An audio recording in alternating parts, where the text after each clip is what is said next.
Jenius Medis. Lanjut lagi, jangan lupa like, komen dan share cerita ini ke media sosial yang sahabat punya. Terima kasih. Bab 766-770. Ada hutan bambu di bawah bukit di ibu kota. Saat itu hari di bulan September, musim gugur berangsur-angsur naik, ada juga beberapa bambu yang suram, angin, bambu yang bergoyang, suara gemerisik yang dipenuhi musim gugur. Bersenandung. Di kedalaman hutan bambu, sesekali terdengar teriakan merdu, dan sesosok manusia berkelap-kelip di dalam hutan bambu. Gerakannya cepat dan lambat, seolah menyatu dengan langit dan bumi. Di pinggir hutan bambu, seorang pria paruh baya bergerak dengan cepat. Dia tenang dan lincah dalam setiap langkahnya, dan dapat berlari beberapa meter dalam sekejap mata. Melangkah di hutan bambu, pria paruh baya itu tampak serius dan mengikuti tangisan yang dalam dari hutan bambu. Suaranya menjadi semakin nyaring, dan segera dia melihat postur menghunus pedang. Kakak. Sebelum seorang pria datang, suara didahulukan. Ya. Cahaya pedang itu seperti pelangi. Tampaknya begitu dapat menembus udara. Pedang itu seperti meteor. Sungguh luar biasa. Salah satunya, mata sosok pemegang pedang itu tiba-tiba menggumpal, angin bertiup, dan pedang menyapu dedaunan. Klik. Daun bambu digulung oleh angin musim gugur berjatuhan dari langit, seperti bunga-bunga yang bertebaran di langit. Jika diperhatikan dengan seksama, daun bambu itu sudah terbelah menjadi dua, lalu diam-diam rontok menjadi dua setelah mendarat. Ayo. Terlalu cepat. Kecepatan itu, bahkan lebih cepat dari mata, sangat mencekik. Kakak laki-laki. Pria paruh baya itu membuka mulutnya lagi, dan dia melangkah maju. Apa masalahnya? Saat pedang jatuh, orang-orang berbalik. Dia terlihat seperti pria berusia 50-an, tapi dia terlihat seperti pria berusia awal 30-an. Dia memiliki temperamen yang luar biasa, mata seperti bintang, dan suara yang penuh perubahan. Dia hanya berdiri di sana, seolah beresonansi dengan langit dan bumi. Itu adalah sehelai daun dan seuntai angin di hutan bambu ini. Meski pria paruh baya di hadapannya adalah adik laki-lakinya, namun ekspresi dan reaksinya tidak sedikit heboh, biasa saja, dan tenang. Dia tampaknya telah mencapai titik tidak ada kegembiraan, tidak ada kemarahan, dan kesatuan antara manusia dan alam. Bahkan saat berhadapan dengan kakaknya, dia hanya melihat setetes air di lautan. Pria ini adalah Gai Zhouyu, yang dikenal sebagai orang pertama di zaman kuno dan modern dan memiliki nama pedang Dewa Tianyu. Kakak, ada yang tidak beres. Gai Jiuxiao mengertakkan gigi dan menghela nafas, tampak kusut. Apa masalahnya? Reaksi Gai Zhouyu masih tenang, tidak ada gelombang. Kakak, hari salju telah diintimidasi. Dia dipukuli, dan orang yang memukulnya berperang denganmu, kakak. Mendengar ini, Gai Zhouyu hanya mengangkat alisnya dan bereaksi aneh dengan tenang, dia tidak pandai belajar. Dia dipukuli. Itu normal. Saya sudah mengingatkan dia untuk melakukan yang terbaik untuk berlatih sepanjang waktu, tapi dia tidak pernah memperhatikan artinya. Dari kalimat ini, putranya dipukuli, reaksi Cover 9 Yu juga sangat datar, nada suaranya tidak terdengar sedikit pun kegembiraan. Meskipun dia adalah putranya sendiri, dia bukanlah satu-satunya. Meski anak ini memiliki bakat luar biasa, ia tidak terlalu peduli. Dia terobsesi dengan seni bela diri sepanjang hidupnya. Padahal, keluarga dan putranya sudah lama cuek padanya. Gai Suetian telah dikalahkan, yang tidak mempengaruhi pikirannya sama sekali. Kakak laki-laki. Gai Jiuxiao tidak percaya Gai Zhouyu begitu keren dan kurus. Itu putranya. Dipukuli, reaksi biasa saja. Wajah Gai Zhouyu tanpa ekspresi dan matanya tenang seperti air. Meskipun dia anakku, jika dia bukan alat, dia tidak pandai belajar. Cara bela diri adalah hidup dan mati sesuai takdir surga. Gai Jiuxiao tahu bahwa dia benar, tapi dia adalah seorang agak sulit diterima secara emosional, tetapi orang yang mengalahkan hari salju, dia berperang dengan kakak laki-lakimu. Saat sore hari. Ekspresi Gai Zhouyu sedikit aneh, siapa yang begitu percaya diri, berani menantangku. Ketika dia pertama kali menerobos ranah guru surgawi, dia mengejutkan dunia seni bela diri, dan banyak orang menantangnya. Mereka semua adalah orang-orang yang ingin menjadi terkenal dengan mengalahkannya. Namun pada akhirnya, orang-orang itu dikalahkan olehnya. Setelah itu, dia bertarung melawan 7 penguasa surgawi dan menjadi terkenal. Tidak ada yang berani menantang yang mulia. Gai Jiuxiao mengatupkan giginya dan berkata dengan cepat, itu adalah seorang pemuda bernama Lie. Dia baru berusia awal 20-an. Sejauh yang saya tahu, dia paling banyak berusia 22 tahun. Angin suram di hutan bambu. Wajah tenang Gai Zhouyu akhirnya berubah, menunjukkan ekspresi terkejut, seorang pemuda berusia awal 20-an. Meskipun Suetian bukanlah senjata dan sering tidak berkonsentrasi pada budidaya, sekarang itu juga merupakan kekuatan dari periode akhir Bigu, dan memiliki teknik pedang Tianyu yang saya ajarkan. Dia setidaknya adalah seorang pejuang dengan level yang sama yang dapat mengalahkannya, tetapi hanya ada sedikit remaja seusianya di dunia. Bahkan para tuan muda, seperti Rong Tianlin dan Si Tuji, yang setenar dia, bukankah lawan-lawannya? Apakah Anda yakin informasinya benar? Gai Jiuxiao berkata, saudaraku, kamu mungkin tidak tahu bahwa orang yang mengalahkan Suetian bukanlah kekuatan Bigu di periode selanjutnya, tetapi seorang guru surgawi. Oh. Wajah Gai Jiuyu bahkan lebih terkejut. Awalnya, dia mengira Gai Suetian dikalahkan oleh seorang pejuang dari alam yang sama, tetapi tanpa diduga, dia adalah seorang guru surgawi muda, seorang guru berusia awal 20-an. Kekuatan dan bakat seperti itu berada di luar imajinasinya. Anda tahu, meskipun putranya Gai Suetian tidak puas dengannya dalam segala hal, dia tidak menyia-nyiakan usahanya. Gai Suetian berusia 25 tahun. Di periode akhir Bigu, dia juga mengajarkan teknik pedang Tianyu. Dia sangat pandai dalam hal itu. Dia memenangkan reputasi orang pertama dari generasi muda di Tiongkok ketika dia masih muda. Bahkan jika mereka adalah pejuang yang sama di periode akhir Bigu, hanya sedikit yang bisa menandingi mereka. Akibatnya, guru surgawi berusia awal 20-an yang mengalahkan Gai Suetian.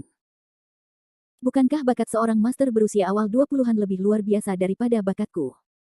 Alis Gai Jiuyu sedikit berkerut, dan gelombang muncul di hatinya. Pada usia 25 tahun, dia menerobos ranah guru surgawi dan mengejutkan dunia.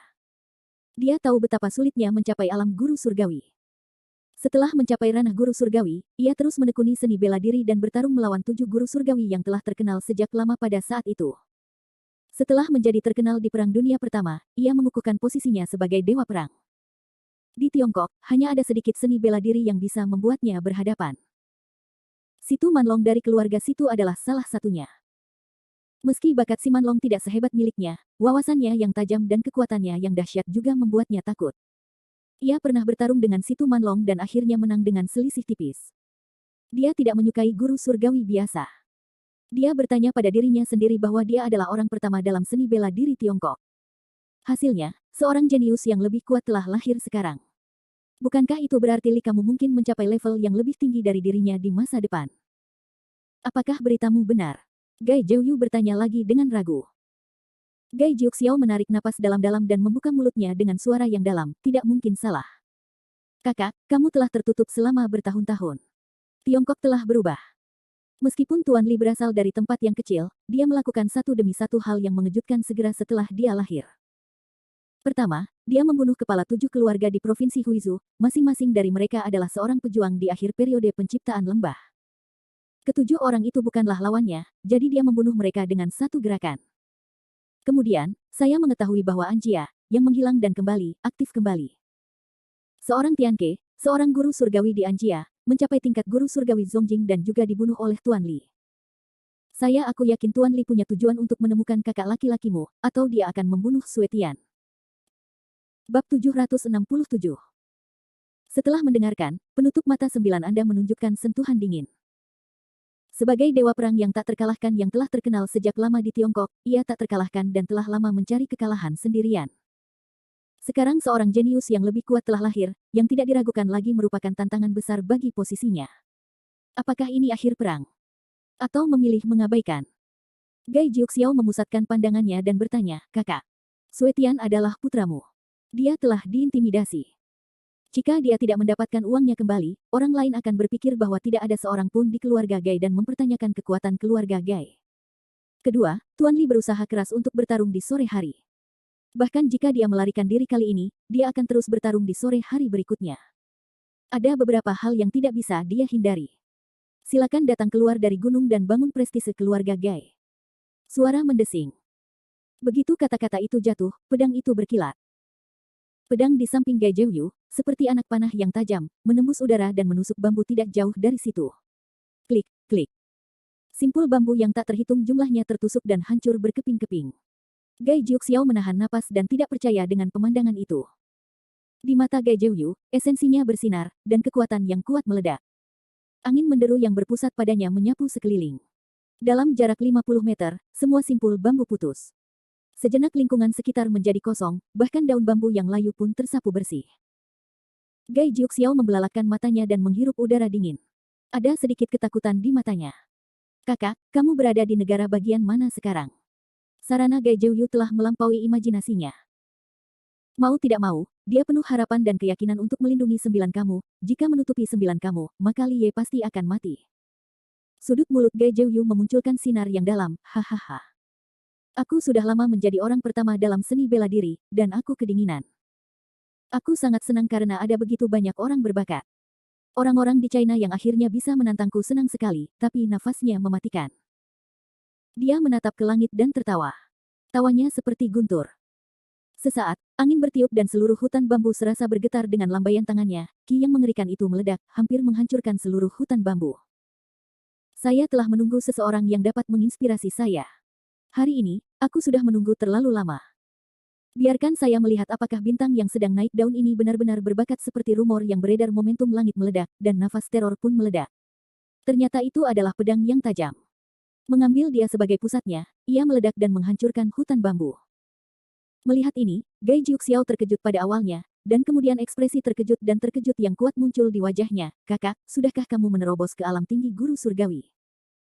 Karakteristik terbesar dari periode Jin Dan adalah pedang Ki sejati, yang mengintegrasikan Ki sejatinya dengan aura langit dan bumi. Ki yang sebenarnya diwujudkan dan dipadatkan menjadi bentuk senjata, sangat meningkatkan kekuatan serangan. Pada tahap awal Jin Dan, Ki awalnya diwujudkan menjadi senjata. Umumnya digunakan secara dangkal, mengkondensasi Ki di antara tangan dan jari. Di tengah inti emas, pedang Ki sejati semakin ditingkatkan. Ia tidak hanya dapat mengubah pedang di jari dan telapak tangan, tetapi juga memadatkan Ki yang sebenarnya menjadi baju besi dan perisai untuk menutupi seluruh tubuh. Serangan di bawah periode pembukaan lembah dapat dilawan dengan kuat, dan wilayah yang sama juga dapat menangkal setengah dari kekuatan serangan. Pada awalnya, ketika Jericho Lee membunuh seorang Tianke tidak punya waktu untuk mengubah Ki menjadi perisai. Jika tidak, Jericho Lee harus bekerja keras untuk membunuh seorang Tianke. Pada tahap selanjutnya dari ramuan emas, penggunaan Ki sejati sama seperti setelah periode dasar, tidak lagi terbatas pada dirinya sendiri. Sebaliknya, ia dapat mengintegrasikan Ki yang sebenarnya dengan aura langit dan bumi, dan membuat senjata tersebut terlepas dari dirinya sendiri. Singkatnya, itu dapat dikendalikan oleh kesadaran dan pikiran ilahi untuk membuat pedang Ki sejati menyerang dari jarak jauh. Tentu saja ada batasannya. Pada tahap selanjutnya dari inti emas, jarak yang dapat mengendalikan pedang Ki yang sebenarnya sebagian besar berada dalam jarak 500 meter. Ada perbedaan antara yang kuat dan yang lemah dalam kesadaran ketuhanan sang pejuang. Semakin kuat kesadaran ilahinya, semakin jauh dia bisa mengendalikan pedang Zenqihua, dan sifat mematikannya juga akan meningkat. Singkatnya, setelah mencapai alam guru surgawi, peran kesadaran ilahi akan sangat ditingkatkan, dan nantinya setiap alam akan lebih bergantung pada kesadaran ilahi. Di atas guru surgawi, ada periode Bai Yuan. Prajurit Bai Yuan dapat mengendalikan udara dengan Ki. Singkatnya, dia bisa terbang, dan seberapa cepat dia bisa terbang bergantung sepenuhnya pada kekuatan kesadaran ilahi sang pejuang. Oh! Gai Jiuyu menyeringai di sudut mulutnya, dan matanya penuh semangat. Ekspresi percaya dirinya dengan jelas menunjukkan bahwa wilayahnya tidak sesederhana tahap akhir dari ramuan emas pada umumnya. Saudaraku, apakah kamu akan keluar gunung sekarang? Gai Jiuxiao tidak sabar untuk membiarkan Gai Jiuyu keluar dari gunung dan menakuti jam malam. Ketika Gai Jiuyu bertarung melawan 7 penguasa surgawi, dia menjadi terkenal di Perang Dunia Pertama, yang membuat reputasi dan status keluarganya mencapai puncaknya. Demi kejayaan tahun itu, Gai Jiuxiao bernostalgia. Belakangan, Gai Jiuyu ditutup selama bertahun-tahun. Meski keluarganya masih terkenal, namun mulai sepi. Jika Gai Jiuyu keluar dari gunung hari ini, pasti akan menimbulkan pertumpahan darah di dunia seni bela diri. Pada saat itu, keluarga Gai akan dapat kembali ke puncak ketenaran. Yah, kamu harus keluar dari gunung. Keluarga Gai telah mencapai puncaknya karena aku. Aku sudah diam selama bertahun-tahun. Beberapa orang berpikir bahwa keluarga Gai tidak lagi baik. Tentu saja, saya harus keluar dan mengalahkannya. Tetapi ilmu pedang saya telah mencapai tahap kritis. Pedang ajaib akan segera selesai. Ini bukan waktunya untuk keluar dari celah. Ada cahaya terang di mata Gai Jiuyu. Dia telah melatih keterampilan pedangnya selama bertahun-tahun, dan pedang ilahi Tianyu telah disimpulkan hingga puncaknya olehnya. Tidak cukup. Menurutnya itu tidak cukup. Yang dia inginkan adalah menyimpulkan pedang ajaibnya sendiri sampai pada titik di mana tidak ada seorang pun sebelum dan sesudahnya. Dia bisa mengguncang masa lalu dan menyinari masa kini, yang merupakan teknik pedang tiada taraf. Yang dia inginkan adalah bertarung di seluruh dunia. Gai Jiuxiao sedikit terkejut. Saudaraku, teknik pedangmu belum sempurna. Dia tidak bisa mempercayainya. Gai Zhouyu menciptakan pedang ajaib Tianyu. Dengan hanya 3 pedang, dia tak terkalahkan. Tidak ada yang bisa mengambil pedang keempat. Dia pikir teknik pedangnya sempurna. Sekarang dengarkan Gai Zhouyu, tidak ada pencapaian besar dalam teknik pedang. Gai Jiuxiao merasa sangat panas. Tidak ada teknik pedang hebat yang memiliki kekuatan seperti itu. Jika benar-benar hebat, seberapa kuatkah itu? Dia tidak bisa membayangkannya. Dang dang dang. Pedang yang dimasukkan ke dalam simpul bambu tiba-tiba bergetar dan bergerak melintasi hutan bambu. Kecepatannya tidak terbayangkan. Simpul bambu yang tak terhitung jumlahnya dipotong dan dipatahkan oleh pedang tajam, dan diubah menjadi bubuk merah terang. Kekuatan luar biasa itu membuat Gai Jiuxiao merasa sangat rindu di dalam hatinya. Seberapa mengerikankah kekuatan ini? Itu melampaui level guru surgawi, bukan? Tidak ada pedang yang benar-benar sempurna di dunia. Tidak ada seorang pun yang dapat mendukung 3 gerakan di bawah pedang Tianyu saya. Pedang keempat, saya tidak pernah menggunakannya. Tapi saya tahu semuanya lemah, seseorang dapat menembus yang ketiga. Pedang. Oleh karena itu, saya tidak berani mengendur sedikit pun. Namun, setelah 20 tahun pengurangan, teknik pedang saya akan segera disempurnakan. Jika orang-orang itu berubah, mereka tidak akan bisa mengambil pedang kedua saya. Bab 768. Nada suara Gai Zhouyu penuh dengan rasa percaya diri yang kuat, yang membuat Gai Jiuxiao merasa tidak enak. Mereka yang mampu mengambil 3 pedang pada masa itu tidak dapat mengambil pedang kedua sekarang. Bukankah itu berarti selama bertahun-tahun, pedang Tianyu milik Gai Zhouyu menjadi lebih sempurna dan kuat? Besar. Setelah terkejut, Gai Jiuxiao sangat gembira. Semakin kuat ilmu pedang Gai Zhouyu, semakin mudah baginya untuk memenangkan pertarungan dengan Li Ye ini. Gai Zhouyu menjadi tenang dan berkata, pedangku akan siap dalam waktu sekitar 3 hari. Dalam 5 hari, aku akan keluar dari gunung. Pada saat itu, kamu dapat memutuskan waktu dan tempat pertempuran yang menentukan dengan Tuan Li. Aku akan menggunakan darahnya untuk menyempurnakan keterampilan pedangku yang hebat. Suaranya begitu keras dan kuat sehingga dia memiliki keberanian untuk menelan langit. Pedang Tianyu miliknya, yang menutupi Zhouyu, membuat dunia bergetar. Pencegah yang paling ampuh adalah dengan membunuh Li Ye yang jenius paling kuat baru-baru ini. Aku akan melakukannya sekarang. Suara besar itu menghilang di hutan bambu yang luas dan menghilang. Sejak mengetahui dari Fu Bai bahwa Rong Tianlin tertarik pada Ruan Qingqing, Jericho Li memikirkan cara memasang jebakan dan mengambil Rong Tianlin. Awalnya, rencananya adalah mendirikan biro untuk menangkap Rong Tianlin, dan kemudian menukar Rong Tianlin sebagai sandera dengan imbalan Rong Xinlian meninggalkan rumah Rong dengan selamat. Dia meminta Fu Bai untuk memantau Rong Tianlin, hanya untuk menemukan kelemahan atau kelemahannya, untuk mengontrol keberadaan Rong Tianlin, sehingga dapat menemukan ponselnya. Jelas sekali, Rong Tianlin menyukai Ruan Qingqing, yang memberinya kesempatan untuk mendirikan biro. Aku harus memikirkan cara untuk mengeluarkan wanita yang merasa terlalu percaya diri itu. Terakhir kali, dia cukup kaku dengan Ruan Qingqing. Dia tidak tahu apakah Ruan Qingqing akan keluar menemuinya jika ia mengundang Ruan Qingqing. Lupakan. Jangan gunakan cara bodoh ini. Biarkan Ling Yan membantu. Dia berpikir bahwa Ruan Qingqing dan Mo Lingyan adalah teman baik, mungkin membiarkan Mo Lingyan sebagai perantara, dapat membantunya menyelesaikannya. Itu hanya masalahnya. Mo Lingyan memberitahunya beberapa waktu lalu bahwa dia dan Ruan Qingqing telah menyerah. Jericho Li tidak bisa menahan tawa getir, aduh. Sepertinya kamu tidak bisa dengan mudah menyinggung perasaan orang lain kapanpun, dan kamu tidak bisa memalingkan muka kepada siapapun. Kamu mungkin harus meminta bantuan suatu hari nanti. Feng Shui berbalik secara bergantian. Dia dan Ruan Qingqing merobek wajah mereka di depan, dan Ruan Qingqing menjadi kunci untuk menangkap Rong Tianlin. Berpikir untuk tidak membuangnya, langsung menangkap Rong Tianlin. Tapi pikirkan untuk melepaskan ide ini, jika menangkap Rong Tianlin ke keluarga Rong untuk meminta bantuan, memberitahu, keluarga Rong tahu rencananya, itu sia-sia. Atau saat menangkap Rong Tianlin terbentur dan terluka. Keluarga Rong pasti cemas padanya. Mungkin Rong Xinlian akan terluka. Ini bukan yang ingin dia lihat. Sepertinya kita harus mengambil cara yang paling aman. Jericho Li tidak ingin mengacaukan rencana awal dan menambah masalah yang tidak perlu. Ini sangat sulit dilakukan. Ibuku ada di tangan mereka. Aku benar-benar terikat. Jericho Li benar-benar kesal. Jika Rong Xinlian tidak berada di tangan keluarga Rong, mengapa dia harus begitu pengecut? Rong Xinlian sekarang setara dengan sandera di tangan pihak lain, dia harus berhati-hati. Tentu saja, jika dia menangkap Rong Tianlin, dia juga seorang sandera, jadi dia tidak perlu terlalu dibatasi. Ketika dia kembali ke kediamannya, dia bermeditasi dengan lutut bersilang. Semakin kesal Anda, semakin banyak kesabaran yang harus Anda latih. Selama Anda mempraktikkannya, Anda tidak perlu memikirkan masalah-masalah itu. Ho. 2 jam kemudian, dia membuka matanya dengan cahaya yang tajam. Yah, aku hanya satu lapisan di belakang periode Jindan. Kekuatan pahala dan kebajikan dalam tripod dewa juga penuh. Selama kamu menemukan tempat yang relatif cocok, kamu bisa menerobosnya. Untuk menerobos ramuan emas, tapi dia segera memikirkan masalah lain. Dia memiliki syarat, tetapi terobosannya di periode inti emas sangat berbeda dari terobosan prajurit biasa. Periode inti emas milik alam baru, yang berbeda dari semua alam sebelumnya.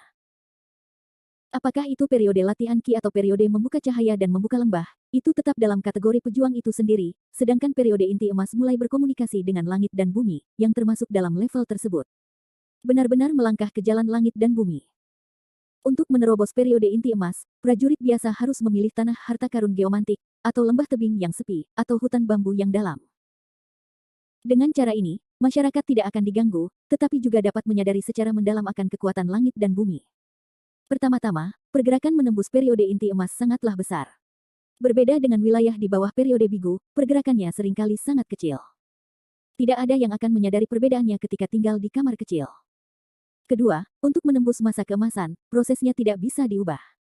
Selama periode pembukaan lembah, keadaan di bawah dapat ditangguhkan kapan saja, yang tidak akan mempengaruhi prajurit itu sendiri. Menerobos keadaan tidak akan melukai tubuh prajurit. Tetapi periode inti emas tidak sama, proses terobosan tidak boleh diganggu, juga tidak dapat ditunda, jika tidak, cahaya akan terluka parah, yang berat akan terbunuh di tempat, lebih banyak lagi yang melarikan diri ke dalam iblis, dan kemudian menjadi orang gila. Situasi seperti ini dapat ditemukan di mana-mana di zaman kuno dan modern, dan juga disebutkan berkali-kali dalam Alkitab medis. Terlebih lagi, cara kultivasi Jericho Lee berbeda dengan praktisi bela diri pada umumnya. Dia menggunakan pengobatan untuk mempraktikkan Taoisme dan pengobatan serta seni bela diri. Praktisi bela diri lainnya dapat disebut praktisi Ki selama mereka mengumpulkan topan, dan mereka harus mengumpulkan tripod roh untuk memasuki masa pelatihan Ki. Demikian pula, periode ramuan emas adalah dunia yang mengubah dunia. Prajurit lain perlu mematahkan bunga jalan utama di tubuh mereka untuk membentuk ramuan emas kehidupan mereka sendiri, dan kemudian mereka dapat secara resmi memasuki periode ramuan emas. Dan dia hanya dengan memadatkan 3 ramuan emas dalam hidupnya seseorang dapat mencapai alam guru surgawi. Hal ini ditentukan oleh kekhususan dari Alkitab medis, yang mengarah pada fakta bahwa kecepatan terobosan kultivasinya lebih lambat dibandingkan dengan seni bela diri biasa. Tentu saja ini lambat. Ini adalah perbandingan vertikal. Jika cara kultivasinya sama dengan seni bela diri biasa, ia tidak akan sesederhana seni bela diri di masa bigu selanjutnya. Dia pasti telah menembus ranah guru surgawi beberapa bulan yang lalu. Meskipun budidayanya meningkat dengan sangat cepat, itu karena warisan bijak medis itu sendiri terlalu sombong dan kuat. Selama dia berbaring, dia bisa meningkatkan kultivasinya. Sebagai perbandingan horizontal, kecepatan kultivasinya beberapa kali atau bahkan puluhan kali lipat dari kecepatan kultivasi lainnya. Jericho Lee sekarang perlu memecahkan bunga-bunga indah di dantian, dan kemudian membiakkan 3 ramuan emas hidupnya sendiri di dantian, jantung dan laut pada saat yang sama, sehingga dia benar-benar dapat melangkah ke alam guru surgawi. Dengan kata lain, dia berhasil menembus periode inti emas dan mencetak 3 langkah.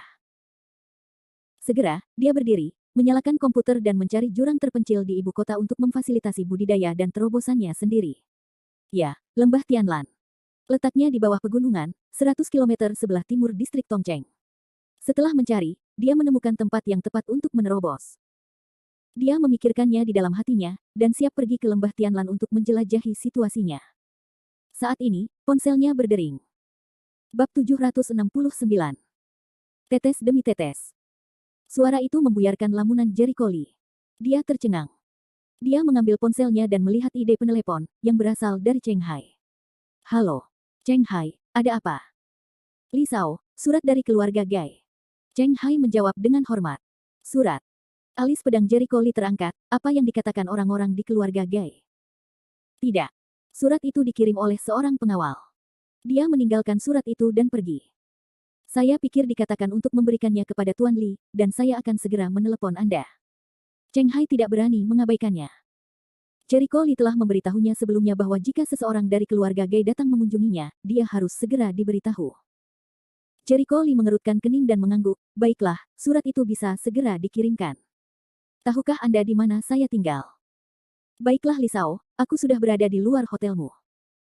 Jawaban Cheng Hai sedikit mengejutkan Jericho Lee, aku akan segera keluar. Petik 2. Li Shao, Xin. Cheng Hai segera menawarkannya dengan kedua tangannya. Jericho Lee mengambil surat itu dan langsung membukanya. Matanya menyapu kertas itu dan alisnya sedikit terangkat. Haha, kukira mereka bisa menahannya untuk waktu yang lama, tapi itu hanya 2 hari. Hanya ada beberapa kata sederhana dalam surat itu. Keluarga Gai akan mengambil alih surat perangmu. Tempat dan waktu akan ditentukan oleh kami. Kami akan memberitahumu dalam 5 hari. Tidak ada tanda tangan dan kata-kata lain, namun Jericho Lee dapat dengan jelas merasakan bahwa orang yang menulis surat itu sangat marah dan ingin mencabik-cabiknya. Cheng Hai menciutkan lehernya dan bertanya dengan hati-hati, Li Shao, apa isi surat itu? Balasan Gai atas surat perangku. Apa? Cheng Hai terkejut dan membuka mulutnya dengan aneh. Li Shao, apakah kamu pergi ke rumah Gai untuk bertarung? Ini, jangan khawatir, ini hanya bagian dari rencanaku. Ingat apa yang aku katakan sebelumnya. Jericho Lee memiliki senyum tipis di mulutnya. Mendengar pidatonya, Cheng Hai sedikit terkejut. Dia langsung memikirkan apa yang dikatakan Jericho Lee kepadanya sebelumnya. Biarkan dia melanjutkan kerjasama bisnis perusahaan Rende dan menunggu dengan sabar.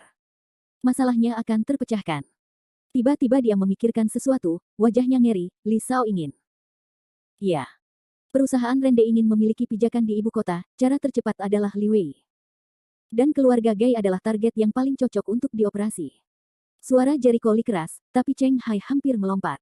Bagaimana keluarga Gai ada? Itu adalah keluarga pertama Tian Zihao di Beijing. Itu adalah monster yang kebanyakan orang tidak berani pikirkan. Ada banyak ahli di keluarga Gai, terutama yang pertama di keluarga Gai, Gai Zhouyu, yang merupakan orang pertama di Tiongkok. Tapi Jericho Lee bilang dia akan menantang master seperti itu sekarang. Reaksi pertama Cheng Hai adalah Jericho Lee gila, tapi perkataan Jericho Lee begitu percaya diri hingga dia bingung lagi. Apakah Li Shaozhen memiliki kekuatan yang cukup untuk menantang Gai Zhouyu? Cheng Hai tidak dapat mempercayai gagasan konyol seperti itu, tetapi dia mengingat apa yang telah dilakukan Jericho Lee sebelumnya, dan semua orang yang mempertanyakan kekuatannya pada akhirnya dikalahkan. Tidak peduli siapa yang melawan Jericho Lee, hasil akhir ada di tangan Jericho Lee. Mau tidak mau, Cheng Hai mulai percaya pada Jericho Lee, meski nama Gai Zhouyu terdengar lantang, bukan berarti Jericho Lee akan kalah. Tunggu di sini sebentar. Jericho Lee berbalik dan memasuki hotel. Sekitar 10 menit kemudian, dia kembali ke Cheng Hai dan menyerahkan surat kepada Cheng Hai. Li Shao, ini. Untuk balasan dari keluarga Gai, jika kamu mengirimkannya ke keluarga Gai, katakan saja itu dariku. Mereka tidak memiliki keberanian untuk mempermalukanmu. Baiklah, Li Shao. Cheng Hai ketakutan, tapi dia tetap menerima perintah. Melihat punggung orang-orang, mata Jericho Lee sedikit menyipit. Nyatanya, surat yang dibalasnya tidak berisi sesuatu yang istimewa, yakni untuk memberitahu keluarga Gai agar lebih baik berita persaingan antara dirinya dan Gai Zhouyu dipublikasikan. Faktanya, jika Gai Zhouyu keluar dari dunia lagi, itu akan mengejutkan dunia seni bela diri. Apalagi jika dia menantang Gai Zhouyu, itu pasti berita besar. Ia sengaja mengemukakan gagasan yang sebenarnya tidak perlu. Namun pada akhirnya, ia tetap membalas dan menulis balasan yang bisa dianggap memberikan perlindungan kepada keluarga. Segera, dia meninggalkan hotel dan pergi ke Lembah Tianlan. Lembah Tianlan terletak cukup jauh dari distrik Tongcheng. Sejujurnya, butuh 5 atau 6 jam untuk bolak-balik.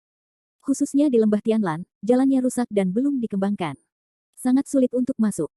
Berdiri di bawah tebing, dia memandangi lembah yang terbuka dan dalam dan menarik napas dalam-dalam. Tempat ini cukup sepi. Benar-benar tempat yang bagus untuk berlatih. Memilih tempat yang bagus. Dia menandai tempat itu dan kembali dengan cara yang sama. Dia harus melakukan banyak persiapan sebelum menerobos ranah guru surgawi. Kali ini, dia menerobos ranah guru surgawi, yang berbeda dari terobosan sebelumnya. Dia tidak hanya harus memiliki tanah harta karun pertanda geomantik, tetapi juga harus menyiapkan item yang cukup untuk memastikan ki aslinya. Sejujurnya, harta karun seperti itu sangat langka. Untungnya, masih ada beberapa hari sebelum pertarungan menentukan antara dia dan Gai Zhouyu. Dia punya cukup waktu untuk mencarinya. Kembali ke hotel, waktu sudah menunjukkan pukul 6 sore. Begitu dia memasuki kamarnya, alisnya langsung berkerut, dan matanya menunjukkan semangat membunuh yang kuat, Tikus-tikus ini semua mengikuti ke sini. Sebelumnya, dia menemukan ada seseorang yang mengawasinya di perusahaan, dan dia juga menarik keluar paku dari pengawasan itu. Namun, ada lebih dari satu orang yang mengawasinya. Dia sangat berhati-hati saat bepergian akhir-akhir ini. Dia telah memperhatikan sekelilingnya. Awalnya, dia tidak melihat sesuatu yang berbeda. Dia berpikir itu dia membunuh Wang Lei dan memberinya peringatan. Hasilnya tidak menyangka bahwa pihak lain benar-benar melacaknya ke hotel tempat dia menginap. Saya sangat bertekad. Ada jejak dipindahkan di dalam kamar. Meskipun pihak lain pergi tertutup dengan baik, tidak peduli seberapa baik kamuflasenya, akan ada jejaknya. Dia masuk ke kamar dengan tenang. Karena semua orang mengikutinya ke sini, tidak ada gunanya dia bersembunyi di tempat lain. Sekarang rencananya adalah memikirkan bagaimana dia akan melakukannya singkirkan paku pengawasan ini. Jika dia tidak menghilangkan paku itu, dia tidak dapat menemukan Li Wenyan. Begitu keberadaan Li Wenyan terungkap, pasti akan menambah beberapa masalah yang tidak perlu. Setelah berpikir sejenak, dia memanggil Cheng Hai, aturlah beberapa orang yang mirip denganku untuk datang ke sisiku. Baiklah. 1 jam kemudian, 5 pemuda dengan penampilan berbeda namun mirip dengan Jericho Lee datang ke ruangan tempatnya berada. Begitu mereka berlima memasuki ruangan, mereka melihat Jericho Lee dan berkata, "Halo, Lee Shao. Jangan sopan." Jericho Lee melambaikan tangannya, "Ada yang harus kamu lakukan. Li Shao, tolong beritahu aku." Kerumunan itu penuh semangat. Bab 770. Pada saat yang sama, di ruangan yang berseberangan dengan pintu Jericho Lee, terdapat celah pada pelat pintu. Seseorang sedang mengintip kamar Jericho Lee dari celah. Ada lebih dari 1 orang, tepat di seberang pintu, 1 di kiri dan 1 lagi di kanan. Sisi Jericho Lee dapat dipantau sepenuhnya dari kedua sisi. Saat ini, mereka melihat 5 orang memasuki kamar Jericho Lee, yang sangat aneh. Ada apa? Dari mana datangnya begitu banyak orang? Saya tidak tahu. Mereka tetap berhubungan satu sama lain melalui ponsel dan mengamati dengan cermat. Ketika mereka melihat 5 orang memasuki ruangan, mereka tidak keluar selama 1 jam. Mereka semakin bingung. Sudah lama sekali. Kenapa belum ada yang keluar? Siapa orang-orang ini? Apa yang coba dilakukan anak itu? Mereka begitu terkejut hingga menerima tugas untuk memantau Jericho Lee dan mengamati gerak-gerik Jericho Lee. Begitu Jericho Lee ingin pergi ke tempat mencurigakan, mereka segera melaporkannya. Sebelum Jericho Lee pergi, mereka juga melapor. Namun, mereka kecewa saat mengetahui Jericho Lee telah pergi ke tebing. Di dalam kamar, Jericho Lee bersandar di kursi dan duduk dengan santai, "Bolehkah aku melakukan pekerjaanmu?" 5 orang saling memandang, mengangguk dengan berat, dan berkata dengan satu suara, "Li Shao, jangan khawatir, kami yakin bisa melakukannya dengan baik." Awalnya, setelah mendengar Jericho Lee menjelaskan tugas mereka cukup terkejut. Tentu saja mereka tidak bodoh. Mereka bisa mengetahui mengapa Jericho Lee melakukannya. Risiko misi ini relatif tinggi, jadi begitu ada situasi, Anda menelepon Cheng Hai dan dia akan mengirim seseorang untuk melindungi Anda secara diam-diam. Apakah Anda mendengar itu? Jericho Lee meninggikan suaranya. Kelimanya mengangguk lagi. Yah, aku akan tinggal di sini malam ini. Paku pengawasan di luar tidak akan rileks sekarang. Jericho Lee menurunkan kakinya. Malam tanpa tidur. Setelah pengawasan semalaman, 2 orang yang memantau Jericho Lee menemukan bahwa tidak ada seorang pun yang keluar dari kamar Jericho Lee, dan mereka mulai sedikit tidak mampu membawanya. Kenapa belum ada yang keluar? Ah, yang lain menguap. Entahlah. Mungkin mereka punya hobi khusus. 1 kamar, 6 orang. Itu omong kosong. Seseorang yang tidak memiliki semangat yang baik memarahi untuk membuka, di antara mereka pasti ada yang curang, hati-hati. Pria lainnya menutup mulutnya. Dia tidak menganggapnya serius, tapi sekarang dia tiba-tiba menemukan bahwa pintu kamar Jericho Lee terbuka. Kenapa? Apakah pintunya terbuka? Lihat, mereka keluar. 2 orang segera sadar, dengan cepat berkonsentrasi mengamati masa lalu, melihat dari Jericho Lee ruangan itu terdiri dari 2 orang, 1 sebelum dan 1 lagi. 2 orang berbicara dan tertawa, salah satunya memakai topi, sengaja atau tidak sengaja menghadap pinggiran topi kedua orang pengawas, biarkan mereka melihat tidak terlalu benar. Setelah beberapa saat, mereka segera pergi. Nah, kenapa hanya ada 2 orang? Bagaimana dengan yang lain? Kenapa kamu tidak keluar? 2 orang itu leng, mereka ingat dengan jelas ke dalam ruangan yang beranggotakan 5 orang, termasuk Jericho Lee, totalnya ada 6 orang, ini hanya 2 orang ah. Saat itu, orang lain keluar dari ruangan. Dia tampak cemas dan berlari mengejar 2 orang yang pergi dari awal. Dalam sekejap, dia menghilang. Karena berlari terlalu cepat, kedua orang yang menonton tidak melihat wajahnya dengan jelas. Kenapa? Apa kamu baru saja melihat seperti apa rupanya? Pria lainnya melepaskan dan terus menonton. Saat ini, 2 orang lagi keluar dari kamar Jericho Lee. Mereka berdiri di depan pintu, tidak segera pergi, tapi menunggu dengan hormat. Di sisi kiri dan kanan pintu, yang satu menghadap 2 penjaga dan yang lainnya membelakangi penjaga. Yang terakhir tertinggal di ruangan itu, pasti laki-laki itu. Kedua pengamat itu sadar dan memusatkan perhatian pada bagian dalam ruangan. Samar-samar mereka bisa melihat sesosok tubuh keluar dari ruangan. Tuan Muda Li. Li Sao, lewat sini. Ketika pria itu keluar, kedua pria di depan pintu segera membungkuk hormat dan memberi isyarat kepadanya. Li Sao mengenakan topi dengan pinggiran rendah. Dia tidak bisa melihat wajahnya. Anak itu akhirnya keluar. Begitu mereka melihat pakaian yang mereka kenal, wajah mereka sedikit berubah. Setelah menunggu semalaman, orang ini akhirnya muncul, yang membuat mereka menunggu. Segera, di bawah pujian dua orang, Li Sao meninggalkan ruangan, salah satu dari mereka menutup pintu, dan ketiganya segera menghilang di hadapan dua monitor. Begitu mereka pergi, salah satu pengamat segera menghubungi pengamat lainnya di bawah. Perhatian, dia sudah turun dan hendak meninggalkan hotel. Mengerti. Suara seorang pria terdengar dari ujung telepon yang lain. Di tempat parkir sebelah hotel, 3 orang mendatangi Bentley. Li Sao naik bus. 2 orang yang mengikuti langsung berkata sambil tersenyum. Li Sao menurunkan pinggiran topinya, membuka jendela, dan kemudian mobil itu hilang dari pandangan mereka sambil menderu. Saat mobil melaju, di dalam mobil tak jauh dari tempat parkir, seorang pria langsung mengangkat ponselnya dan memutar nomor telepon seseorang. Target sudah keluar hotel, kini berada di jalur cepat. Sesuai petunjuk, dia harus pergi ke barat distrik Tongcheng. Barat. Sepertinya ada kawasan industri dan beberapa pabrik terbengkalai di sana. Maksudmu? Suara orang di telepon sedikit terkejut, dan segera memahami sesuatu. Baiklah, saya mengerti. Anda mundur, hati-hati bersembunyi, jangan sampai ketahuan, ya. Bentley hitam itu melaju ke jalur cepat, lalu segera keluar dari jalan lingkar keempat, dan akhirnya menuju daerah pinggiran kota. Dari segi rute, terlihat jelas bahwa mereka menuju ke kawasan pabrik yang terbengkalai, sedangkan para pelacak berkendara untuk mengikutinya tanpa mengucapkan sepatah kata pun.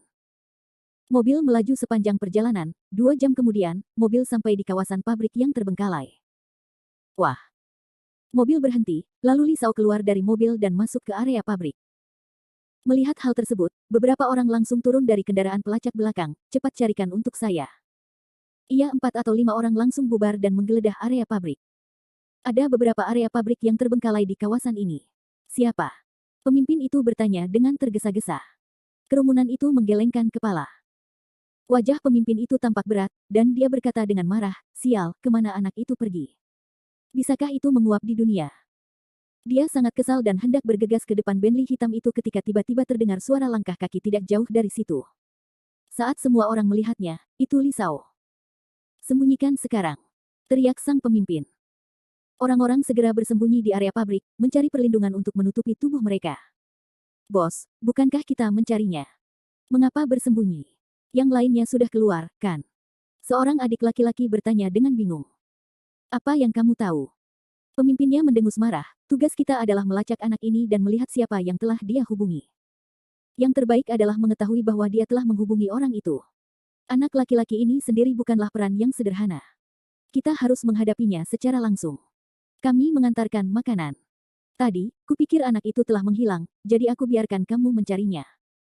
Sekarang setelah orang lain muncul, itu berarti mereka sudah sering bertemu orang itu.